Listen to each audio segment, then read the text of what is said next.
Have you ever imagined a life where nothing ever changes?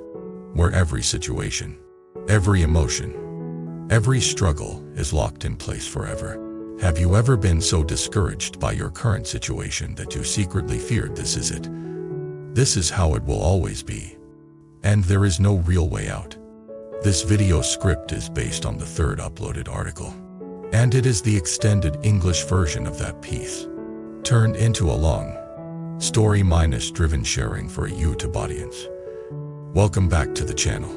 Thank you for being here again. Taking this time not just to passively watch something, but to quietly sit with some of the deepest questions of human life. Today we are going to talk about something that sounds philosophical, but is actually incredibly practical for your everyday emotions, your relationships, and your sense of meaning. That word is impermanence. Impermanence means that everything is changing. Your body, your relationships, your moods, your career, your beliefs, even your sense of identity. Nothing stands still. At first, this sounds scary. We are afraid that the good things will not last. We are afraid that the people we love will leave. We are afraid that the stable life we have built will one day crack. So we resist, cling, and worry, as if we could freeze the river of life with the force of our anxiety. But the original article invites us to flip the question. What if nothing ever changed? What if pain could not fade? Failure could never be transformed. Mistakes could not be corrected. And growth was impossible. If everything were fixed, would there still be any real hope? Think about that for a moment. If the version of you who is watching this video right now were sentenced to stay exactly as you are now, same thoughts, same fears, same limitation, for all of time, how would that feel? Maybe you have some good things in your life. Maybe you even feel quite blessed. But still, a life without the possibility of growth would quickly become a prison. So even though impermanence takes away, it also gives. It takes away people, opportunities, youth, moments. It also gives new chances, fresh encounters, deeper understanding, second beginnings. The key question is not whether life is changing, because it always is. The real question is whether we know how to work with that change, whether we can find the hidden door to a brighter path inside the very instability that scares us. Today we are going to explore this slowly, like walking through a quiet garden at dusk. Along the way, I will share stories. Some might remind you of your own experiences. Some might sound like your friend, your parents, or your younger self. While you listen, allow your heart to gently ask, where am I still afraid of change? And where am I refusing to believe that change is possible? Imagine a young woman named Lily. Lily is in her late 20s. From the outside, her life looks pretty stable. She has a job in an office, not her dream job, but it pays the bills. She has a long-term relationship that everyone around her assumes will end in marriage. She has parents who often tell relatives proudly that their daughter is doing well. But if you could hear the thoughts inside her mind, you would discover a very different story. Every morning when she wakes up, before she even opens her eyes, a familiar heavy feeling presses down on her chest. It is not one sharp emotion like fear, anger, or sadness. It is more like a gray fog made of all three. She lies there, staring at the ceiling, thinking, nothing is really happening in my life, but I still feel exhausted. At work, she does what she is told. Her boss is not cruel, but not exactly kind either. Her colleagues talk about promotions, travel plan, investments, and the latest gossip. She listens, smiles at the right moments, and feels strangely absent. She does not hate her job, but she cannot say she loves it. It is just a place she goes to. She often wonders, is this it? Is this what adulthood means? In her relationship, things are similar. Her boyfriend is not a bad person. He does not abuse her. He does not cheat. He does not shout. But also, he does not really see her. They talk about daily details, but rarely about their deepest fears and hopes. When she tries to bring up something serious, he quickly changes the subject, telling a joke or turning on a show. Over time, she stops trying. She begins to think, maybe no one really wants to know my inner world. Maybe I am too much. At night, when she is alone, anxiety begins to grow. She thinks about losing her job, about her parents getting sick, about her partner leaving. She imagines worst-case scenarios in vivid detail.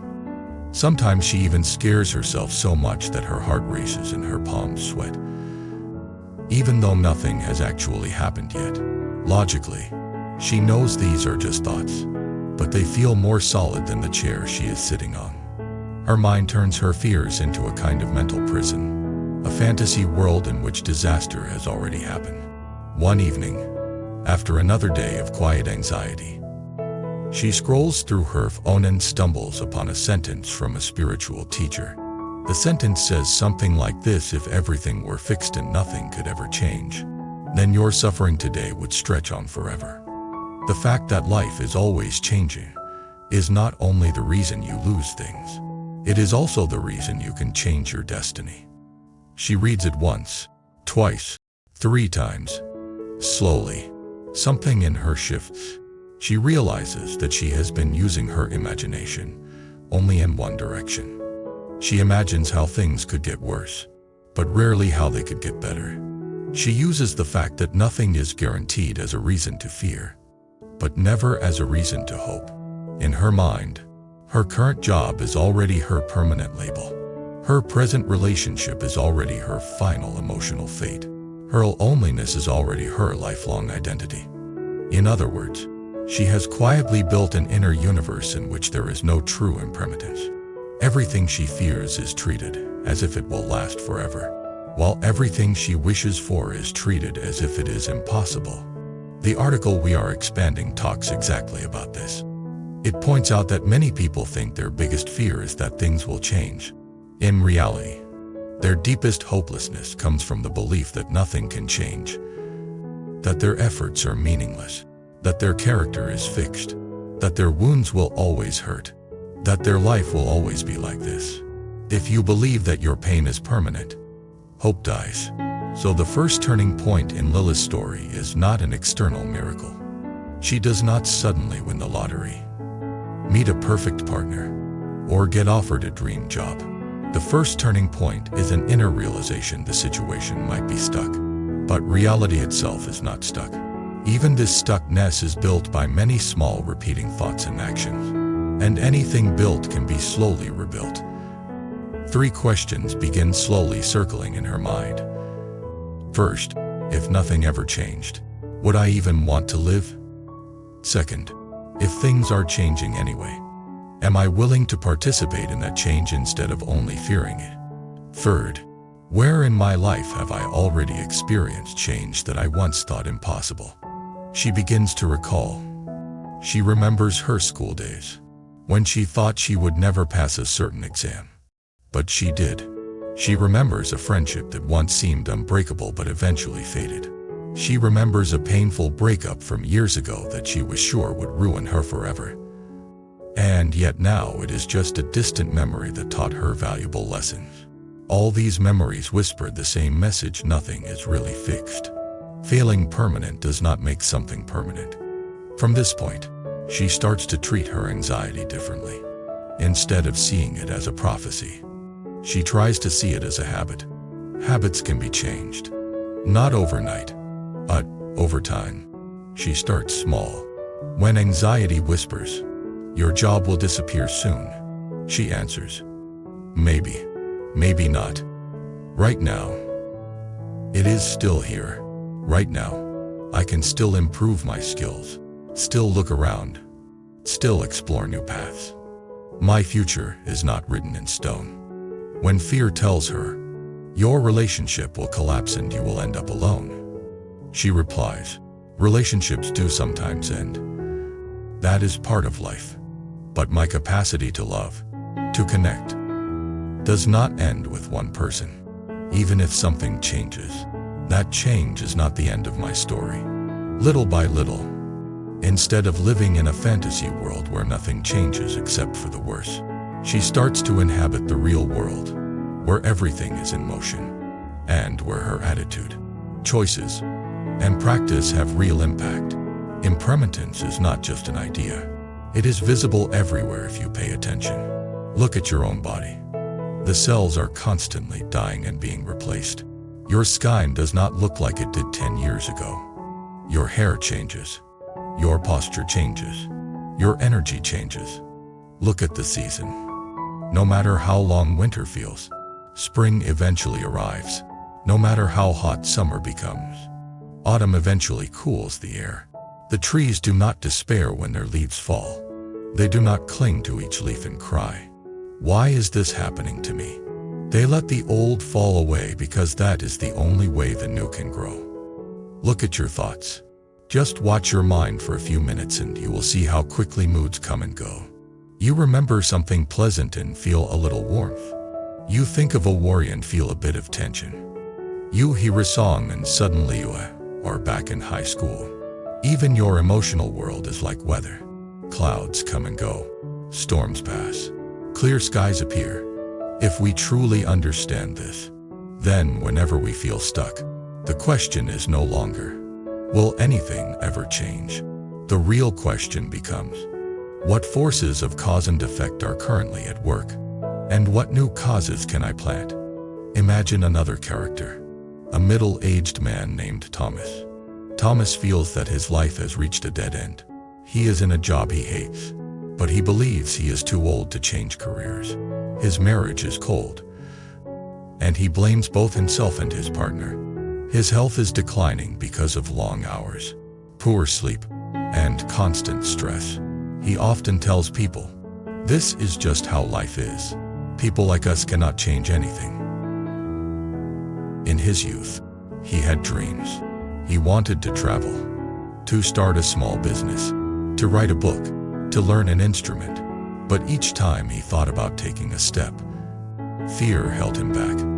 Fear of failure, fear of losing stability, fear of looking foolish. So he did what looked safe. He took a job that others said was secure. He married at the expected age.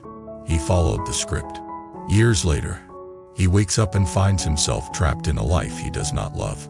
But instead of seeing how his own past choices built this reality, he prefers to believe that destiny simply fixed him here. He tells himself that nothing can be changed. He uses this belief as a shield against the pain of regret. One day, a friend invites him to a talk about personal growth and impermanence. He goes reluctantly, expecting nothing. But during the talk, the speaker asks a question that hits him hard. The speaker asks, if you tell yourself that nothing can change, who benefits and who suffers from that belief? He thinks. On one hand, this belief gives him an excuse. If nothing can be changed, then it is not his fault. He does not have to take responsibility. He does not have to risk anything. He can stay in his familiar suffering and call it his fate. On the other hand, this belief strangles his hope. If nothing can change, there is no reason to learn, no reason to apologize, no reason to take even a small step in a new direction. He is not only locking the door from the outside, he is also throwing away the key from the inside. He realizes that the phrase "nothing will ever change" is not a fact. It is a decision to give up before trying. Impermanence means that the future is open. But openness alone does not guarantee improvement. If he continues to act from fear and resignation, his life will change, but probably for the worse. His body will get sicker, his relationships colder, his mood darker. Change does not automatically mean progress. It means possibility. Progress depends on what causes he plants now. So that night, for the first time in a long time, he sits down with a notebook. He writes down 3 areas where he feels most stuck: work, marriage, and health. Under each one, he writes 2 questions. First, what tiny changes can I make that are actually in my control? Second, What do I need to accept instead of trying to control? For work, he realizes that while he cannot transform his company overnight, he can begin learning new skills after hours. Even if it is just 1 hour a day, he can look for small freelance projects or online courses related to what he truly cares about. He can talk to people in other fields to broaden his vision. For marriage, he admits that he has been emotionally absent for a long time.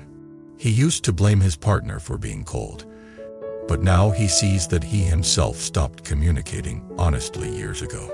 Instead of expecting his partner to magically change first, he can begin by initiating more real conversations, by expressing appreciation, and by listening without immediately defending himself. For health, he accepts that his body will not keep forgiving his neglect forever. He cannot always control his workload, but he can commit to a short daily walk, better eating choices, and earlier bedtime at least some nights each week. None of these are dramatic moves, but they are real. They are living proof that not everything is fixed. Now, here is the important point. The first few weeks, nothing obvious happened. His job is still demanding. His marriage still feels awkward. His energy still fluctuates. It would be very easy to say, "See, nothing is changing. This is useless." But if he looks more closely, he notices small shifts. He feels a little proud when he finishes an online lesson. He feels slightly lighter after a walk. His partner responds differently when he listens calmly instead of reacting defensively. These small shifts are like the first buds of spring. If he insists on seeing only the fully bloomed flowers, he will miss them. Impermanence is gradual as well as sudden. Sometimes change is like a lightning bolt that splits the sky. More often, it is like a slow sunrise that you hardly notice until the world is bright. The spiritual wisdom behind this is simple. Every result grows from causes and conditions. If you plant new causes and nourish them patiently, new results will slowly appear. Your old patterns will still show up for a while, like echoes fading in a valley. But they are not the entire story anymore. This is where the link between impermanence and hope becomes clear. Hope does not mean sitting back and waiting for life to magically fix things. Hope means believing that your effort is not meaningless, that your practice matters, that your heart is capable of transformation. Hope is the inner conviction that because everything is changing, it is worth working on yourself, worth living with integrity, worth choosing kindness over cruelty, worth learning from pain instead of collapsing under it. Imagine someone who has struggled with anger for many years, perhaps since childhood. They have learned to react aggressively whenever they feel threatened. Their family feared their temper. Their friends tiptoed around sensitive topics. In relationships, their rage pushed people away. Over time, they begin to label themselves. They say, "I am just an angry person. This is who I am." They believe that their temperament is fixed.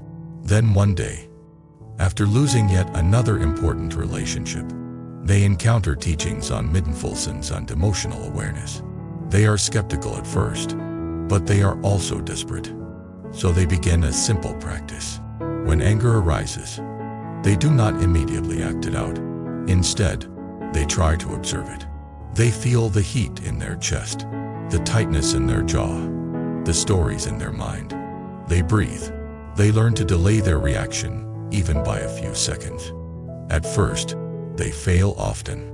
They still shout, slam doors, send hurtful messages. But slowly, the gap between feeling and action grows wider.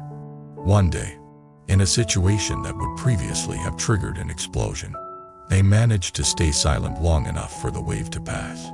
Later, they apologize without making excuses. That moment becomes a tiny miracle in their personal universe.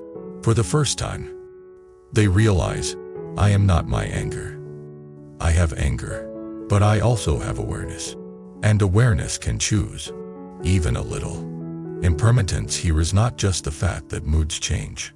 It is the fact that the very structure of our habits can be reshaped through conscious practice. Neurons form new connections. Emotional triggers lose some of their power. Old wounds begin to heal. From a deeper perspective, this is where concepts like karma and cause and effect become practical. Karma is not a punishment system created by some external judge. It is the natural law that what we repeatedly think, say, and do leaves traces in our mind and in the world. Those traces become the soil of our future experiences. If we always think, "I am hopeless," the mind remembers that pattern and offers it again and again. If we always say, "Nothing ever changes," our actions will reflect that belief and we will unconsciously block opportunities. If we always act from fear, we build a life filled with fear-based decisions. But the moment we realize this, we gain a new kind of power. Because if patterns are built, they can also be rebuilt. If habits are learned, they can also be unlearned. If karma is created, it can also be shifted by new actions and intentions. Now, let us bring it back to a very common struggle. Many people have the feeling that their life cannot flip, that their story is already written. Perhaps you have heard people say things like, "People like us cannot succeed," or "I have always been unlucky," or "My family background determines everything," or "My age means it is too late." These sentences sound realistic, but they often hide a deep confusion. They mix two different things: the facts of our current circumstances and our interpretation of what those facts mean for the future. It is true that not everyone starts from the same place. Some people are born into supportive families, others into chaotic ones. Some grow up with wealth and education, others with hardship and limited resources. Some have bodies that stay relatively healthy, others face illness early in life. Spiritual wisdom does not deny these differences. It does not pretend that everyone has the same external conditions. That would be dishonest and cruel. What it does say is this: whatever your starting point, the way you respond from now on still matters enormously. You may not be able to change the past, but you can always influence the direction of the future. Even from difficult soil, strong trees can grow. Even from broken pieces, a new pattern can be created. Imagine a person who grew up in poverty and violence. As a child, they saw things that no child should see. They learned to expect betrayal. They learned to numbly survive rather than truly live. If this person believes that nothing will ever change, that their entire identity is defined by that childhood, then their pain will indeed repeat and repeat. They will unconsciously recreate familiar patterns in their adult relationships, because those patterns feel normal, even if they are harmful. But if one day, perhaps through a book, a mentor, a therapist, or a spiritual community, they begin to glimpse the possibility that they are more than their past, that their heart still has untouched potential for kindness and wisdom, then a very subtle but powerful shift occurs. They might not heal overnight, but now each small act of self-care, each honest conversation, each decision to walk away from abuse, each moment of choosing patience over rage, becomes part of a new pattern. Impermanence means that even deep wounds can gradually be held and transformed. This is not romantic fantasy. It is slow, messy, sometimes 2 steps forward, 1 step back. There will be days when old pain flares up so strongly that they doubt everything. But if they keep returning to the simple truth that nothing is fixed, then they will not mistake a bad day for a permanent identity. In the original article, there is also a very important clarification. Understanding impermanence wisely does not mean becoming careless. Some people hear that everything is changing and draw the shallow conclusion that nothing matters, that they might as well drift, waste time, or act selfishly because in the end, everything passes anyway. But that is like saying that because all meals will eventually be digested, it does not matter what you eat. In reality, what you eat greatly affects your health, even if no single meal lasts forever. Similarly, even though every relationship will end one day, through separation or death, the way you treat people right now still matters deeply. The soft words you say, the harm you avoid, the forgiveness you offer, the boundaries you set, all leave seeds in your own heart and in theirs. These seeds influence countless future moments. Impermanence makes life precious, not meaningless. If everything were permanent, you could always fix your mistakes later. You could always apologize later. Always start practicing later. Always show love later. But because you do not actually know how many chances you have, the only wise time to live with awareness is now. So how do we work with this in daily life? Not just as a concept, but as a practical path to turning our life around. First, we learn to see clearly that every state is temporary. When you are overwhelmed by fear, you gently remind yourself, this feeling will not last forever. It is strong right now, but it is also moving. You do not deny the fear. You simply refuse to give it the status of absolute truth. When you are swimming in joy, you also remember, this happiness is beautiful and I will enjoy it fully. But I will not cling so desperately that I suffer twice. Once when it ends and once from fearing that ending every second. Second, we train ourselves to notice patterns. If the same kind of problem appears repeatedly in your life, that is not just bad luck. That is a mirror. Maybe you always end up in relationships with emotionally unavailable people. Maybe you always leave projects just before they succeed. Maybe you always explode when criticized. These patterns are your personal curriculum. Impermanence means they can change, but awareness is the first step. Third, we commit to small, consistent actions rather than dramatic resolutions. Many people like to make big declarations, from now on I will completely change. But after a few days, they return to old habits and feel even more hopeless. Real transformation usually happens through small but steady practices. 10 minutes of reflection each night, a regular time for exercise, a few pages of reading, a fixed moment each day to practice gratitude or meditation or quiet breathing. Fourth, we surround ourselves with influences that remind us of our capacity to grow. That might mean choosing friends who support our better qualities instead of our worst impulses. Choosing content that inspires rather than numbs.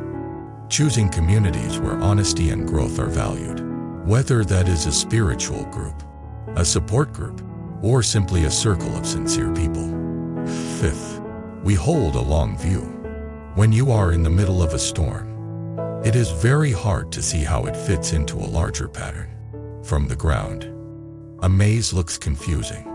From above, it has a clear design. Spiritual teachings on impermanence and cause and effect encourage us to trust that even when we cannot see the whole map, each step taken with wisdom and compassion is still meaningful. Now, I want to speak directly to the part of you that might still be skeptical. Maybe as you listen you think, it all sounds nice in theory, but my situation is different. Maybe you are facing heavy debt, serious illness, a painful breakup, or long-term depression.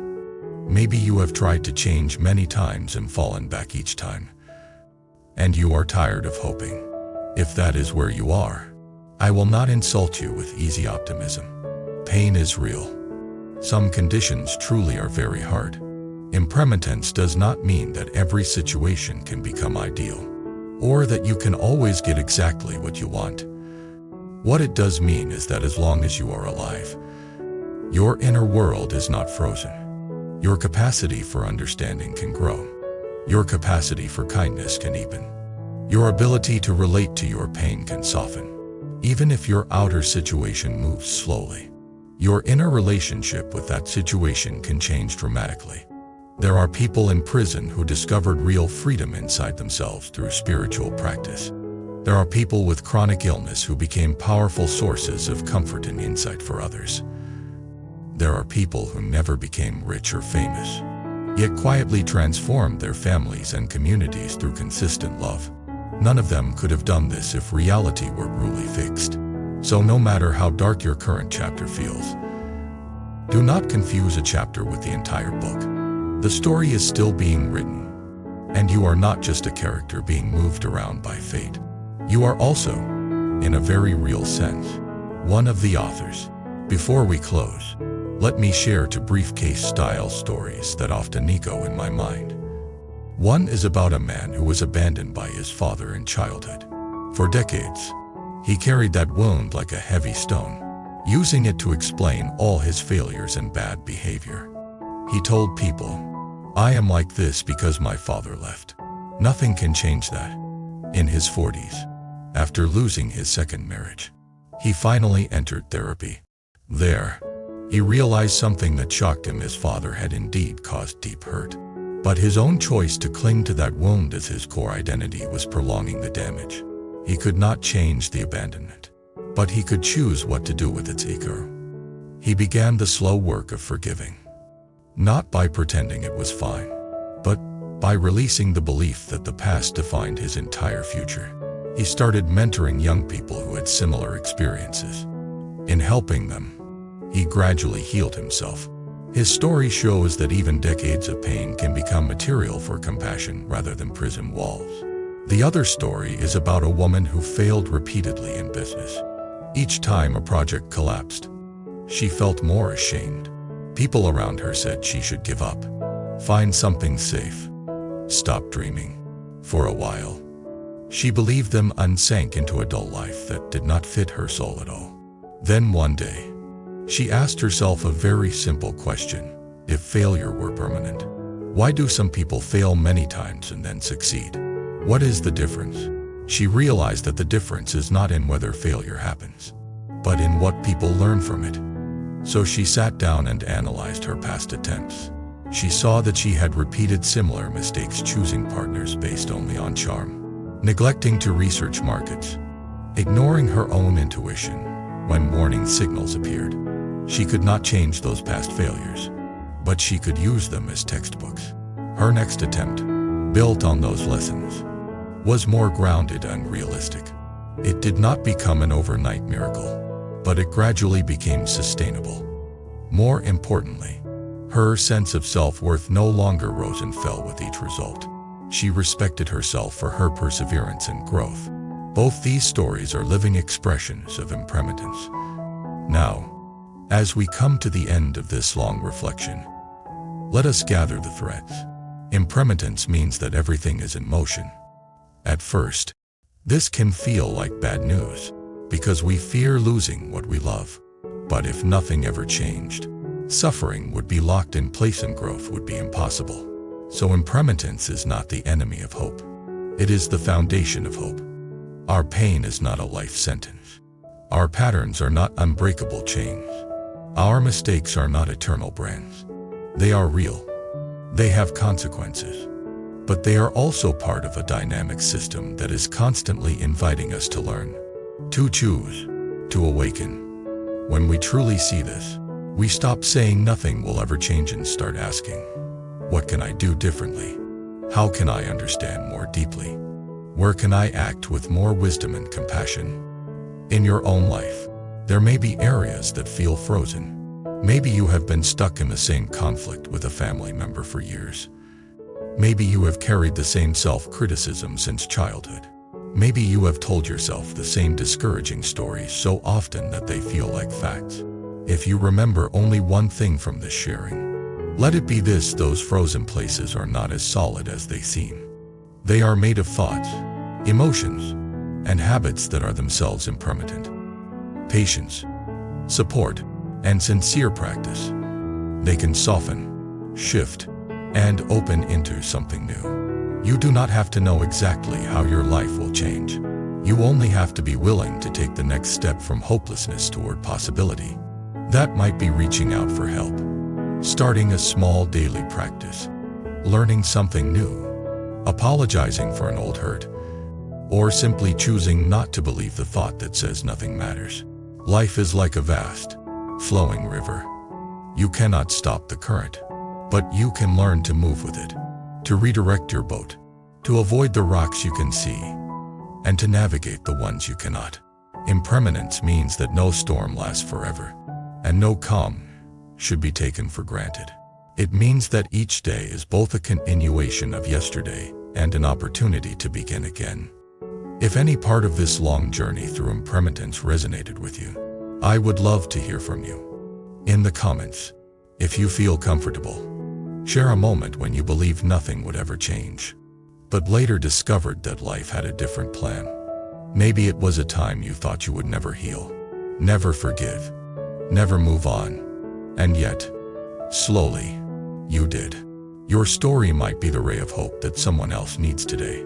If this video script has been meaningful to you, please remember to like this video, subscribe to the channel, and turn on notifications so you do not miss future uploads. If you wish to support this space more deeply, you can also consider becoming a channel member.